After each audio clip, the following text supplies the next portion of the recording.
Alright gamers, we're back. And the first thing I want to do is I want to clear up a little mistake. I feel like an idiot. But I did forget to do something. And the thing is whenever you open a new gate or place a new gate on the board, you have to place a doom token, one of these bad boys, on the doom track of the monster. So we're going to put that right here on number 1. And when Daoloth gets to 12, he's going to awake. So now that we cleared that up, let's go over the upkeep phase. Now the upkeep phase is one of the things in this game that a lot of people complain about and say this is what drags the game down. And I'm inclined to agree. So I have a little house rule, a little way I play that is different from the normal upkeep phase. First thing during the upkeep phase, you see these little brackets. You see these little markers here. And they tell you speed, sneak, fight, will, lore, luck. Every player has those. And they also have a focus right there. And Joe Diamond has a focus of 3. And Sister Mary here has a focus of 1. Okay? Well, during the upkeep phase, you can spend your focus to move one of these markers. Like she has a focus of 1, so she can move one of these markers 1 space. Joe Diamond has a focus of 3, so he can move these markers 3 times. You know, he moved this one once, that one once, or this one twice, and that one once, however he wants to do it. I have a rule where I play is where at the beginning of the game, I set their markers to what I want them to be set at, and that's it for the rest of the game. They don't get to move unless some card tells them to, or anything like that. That greatly frees up a lot of time. I don't have to worry about that. It speeds the game up. Now, like I said, you can play any way you want, but that's just the way I play. Also, during the upkeep phase, you have to refresh certain items and then roll for certain items. Like, let's take Sister Mary here. She has this blessing, and it says, upkeep, roll a die, and discard this card on a 1. Okay, so every upkeep phase, she's going to roll a die, and if she gets a 1, she loses that blessing. Now, we'll do that. But that doesn't take 2 seconds. And Joe Diamond here, let's take his little stealth ability. Exhaust to reroll an evade check. Well, let's say Joe was trying to make an evade check against that Dark Young over there, and he failed. Well, then he would use this card to reroll that stealth check, evade check. He would turn it to the side, and it would stay like that. He wouldn't get to do it again until the next upkeep phase. Then he can refresh that card and put it back up. There's certain weapons that you can that do that, and you can refresh. There's certain spells, stuff like that. You do that during the upkeep phase, and that's basically all I'm going to do during the upkeep phase. So now we've done our upkeep phase, and we're going to go to the Arkham, the movement phase. Now Joe Diamond, he has a speed of 4, so he's going to move 4 spaces. It's going to be 1, 2. Let's send him over to the Black Cave, huh? 3. Now I want to go over something real quick in the movement phase. Let's say this Dark Young monster was right here in Rivertown, and Joe was here and he wanted to get to the Black Cave. He would move his 1, 2, then he would have to stop. And he would either have to try to sneak past that monster, in which case if he was successful he would continue to move, or he would fight it. And he would fight it during his movement phase. Okay? And we've gone over how you fight these things, but that's how it would happen. If he didn't beat it, then he would keep fighting it until he did, or he was able to evade it, or if he beat it, he would take it as a trophy. But since there's no monster there, he can go over here to the Black Cave. Now, if this monster was here at the Black Cave, then Joe would fight it at the Black Cave, or he would have to try to evade it before he has an encounter. So he's at the Black Cave. There's a clue token on the Black Cave. He's going to take that clue token. Alright. Sister Mary, she has a speed of 3, so she can move 3 spaces. So I'm thinking about moving her over here to the Historical Society. 1, 2, and she gets that clue token. And that is our movement phase. That's it for that. The next phase is the Arkham Encounters phase. And what's going to happen on that is we're going to take Joe Diamond. He's at the Black Cave. As you can see, the Black Cave is purple. We're going to go over here to the purple cards, and we're going to choose one, a Black Cave, and it says right here on the card, Black Cave General Store Graveyard. Well, he's at the Black Cave, so it says a monster appears. Well, that sucks ass. because that's going to be not good. So what we're going to do is we're going to go to the monster cup, pick a monster out, and we got a Bayhaki. It's not too bad. It's a flyer. You see this little blue border here? It's a little light blue border. It's a flyer. So what that means is if we're at another location and couldn't attack somebody, when it's time for it to move, due to the movement on the Mythos card, it would go to the sky. But Joe's got to fight it. It's not so tough, so it don't look too bad. He has to make a horror check. -1. So he has a wheel of 2, so he gets to roll 1 die. And on a 5 or a 6, he's successful. Alright, we got a 6, so that means we passed our horror check. Now he's going to fight it. Now Joe has these 2 weapons here. He has a 38 and a 45. 45 gives him +4 to combat. 38 gives him +3. So it's going to be 7. And then his fight is 3, which is 10. This thing has a modifier of +0, so Joe gets to roll 10 die. If he hits it 1 time, he kills the monster. So we'll just take 5 first. And yes, of course, he killed it. So he kills the monster and he gets to keep it as a trophy. And that's Joe Diamond's Arkham Encounters phase. Over here, Sister Mary, she's at the Historical Society. She's going to have her encounter phase with that. So we're going to go over here and get a Historical Society color card. And let's see what it says here. You see it says Historical Society, Miles Boarding House, and South Church. They're all over here. Alright. The Society is discarding what it calls a taxidermist trick. Draw a monster from the cup and claim it as a monster trophy, even if it has the endless ability. Okay, so that means we just get a free monster trophy. Pick a monster from the cup. This one, it just so happens to be a crawling one. She now has a trophy. That is our Arkham Encounters phase. Now, after the Arkham Encounters phase is the Other World phase.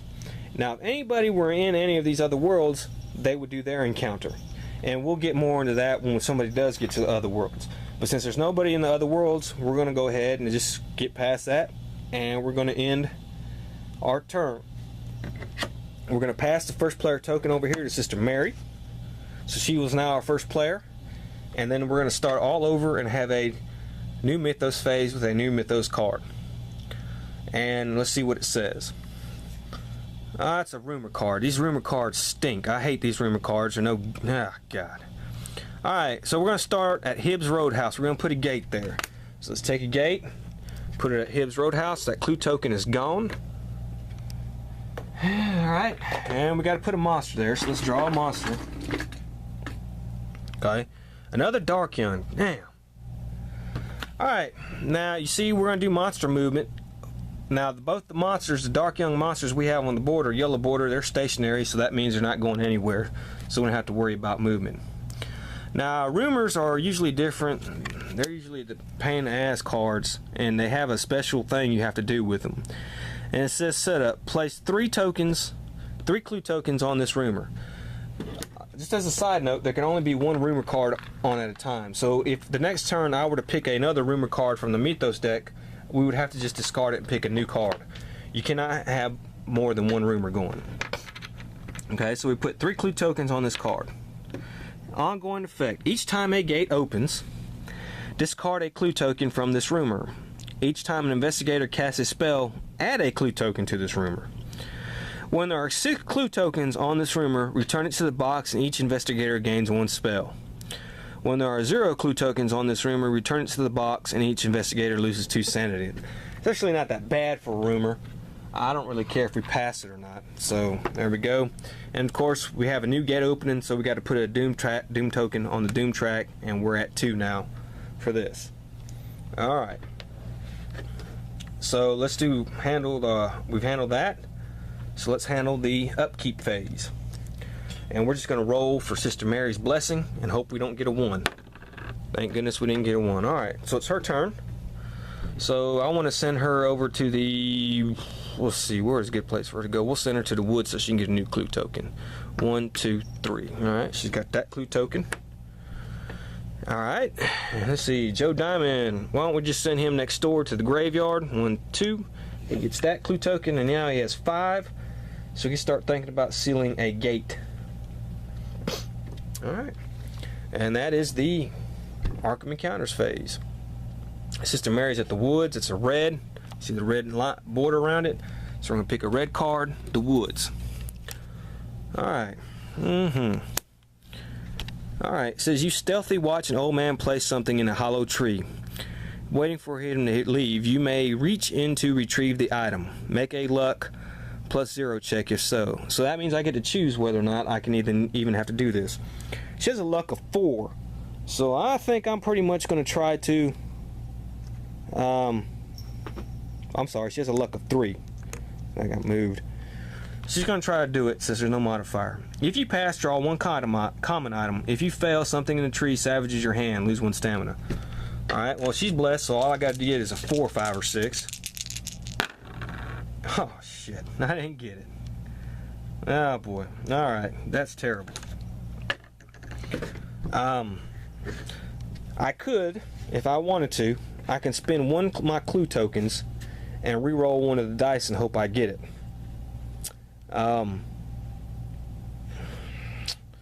Clue tokens are pretty valuable. I'd hate to waste it on something like that, but I'm going to go ahead and do that because I don't want her to lose 1 stamina. She's got low health and she could use a good common item.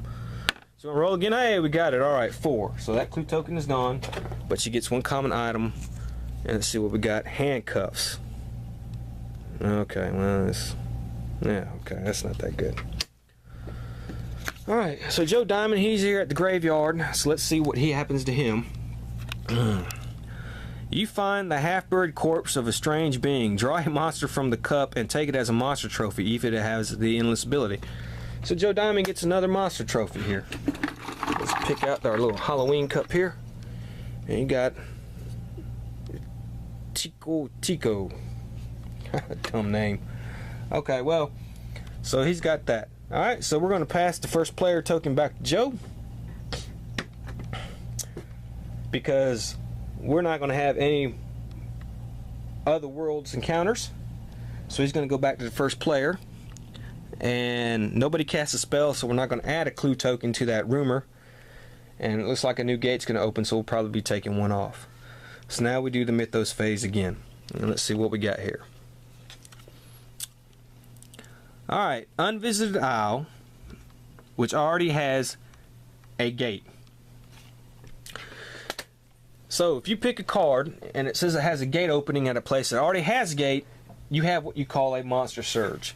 Now on that card that tells you your gate limit and outskirt limit, stuff like that, this tells you how many monsters you draw for a monster surge.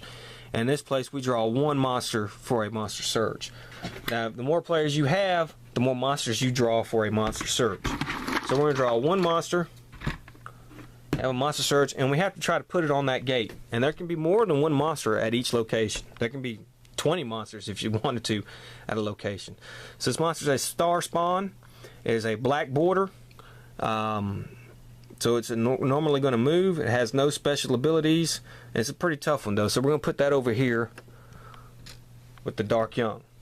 Alright, let's check for monster movement. Well, the Dark Young don't move, so we're going to stay there. This is a clue appears at the science building. So we're going to take another clue and put it at the science building. Now you notice also as well on the rumor card here, it says whenever each time a gate opens. We didn't have a gate opening on that one. We already had a gate there, so we're not going to do anything with that card. And we have an environment card. Now environment cards stay in play until a new environment card is drawn. In this instance, we have Environment Mystic. It says flying creatures that do not move to the sky. Well, we don't have any flying creatures on the board, so we don't have to worry about it. Gates to another dimension cannot be closed or sealed. Well, we're not trying to do that right now either. So this will stay in effect until we have another environment card. Okay.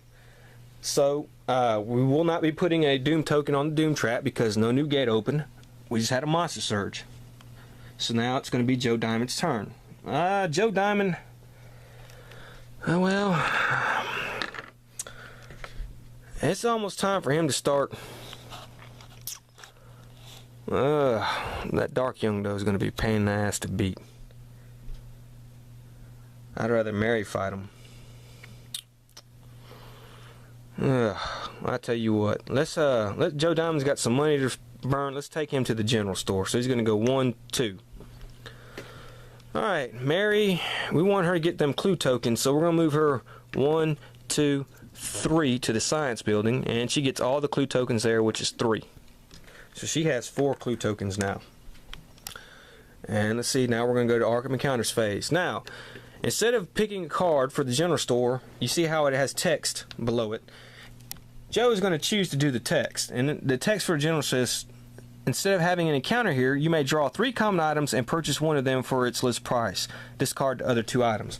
Well, Joe has $8, so he's got a good shot at getting something. So we're going to pick, we have a rifle, which is $6.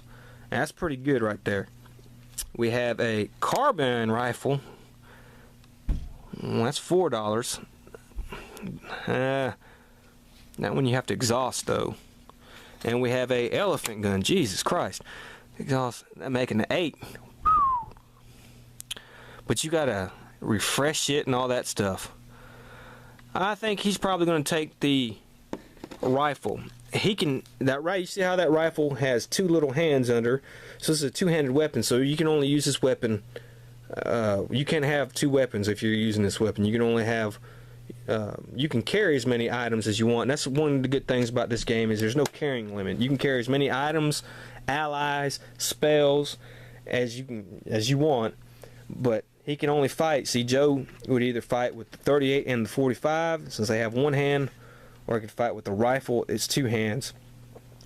But I want him to get the rifle, so I'm going to spend $6 and buy the rifle, because I want him to meet up with Sister Mary. She needs a good physical weapon.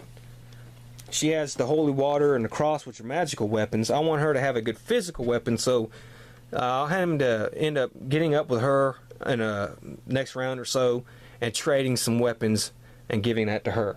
So we'll discard these 2 cards right here, put them back at the bottom of the deck, and that's he's had in his encounter. So let Sister Mary, she's going to have her encounter at the science building. That's bordered yellow, so we're going to take the yellow card, science building here. Alright, a loud roaring noise emanates from a laboratory. Rushing to investigate, you see a swirling vortex collapsing in on itself, giving you a quick glimpse of the worlds beyond. Make a will -2 check. If you fail, lose 2 sanity. Whether you succeed or not, if you are not driven insane, gain 1 unique item that the spiring anomaly transports into the room. Well, that's actually a good card right there. She has a will of 2, so she's going to fail that check. I mean, that's just automatic unless you wanted to spend a clue token. Which she has 7 sanity, so I wouldn't mind her losing 2, so she's going to lose 2 sanity. And we'll get 1 here. Another 3. Okay. And then she gets to pick a 1 unique item. That's from this pile right here. Milk of Shub Nagarth. Discard Milk of Shub Nagarth to move all non-spawn monster played to your current location. Then reduce your sanity to 0 and go insane. Well, that kind of, what the hell is that? Alright, so that is the Arkham Encounters phase. There is nobody in the other world, so we will not have an other worlds phase. So the next, we're going to pass the first player token back to Sister Mary, and then the next turn we're going to have a begin with our new Mythos phase. So I'll see you then.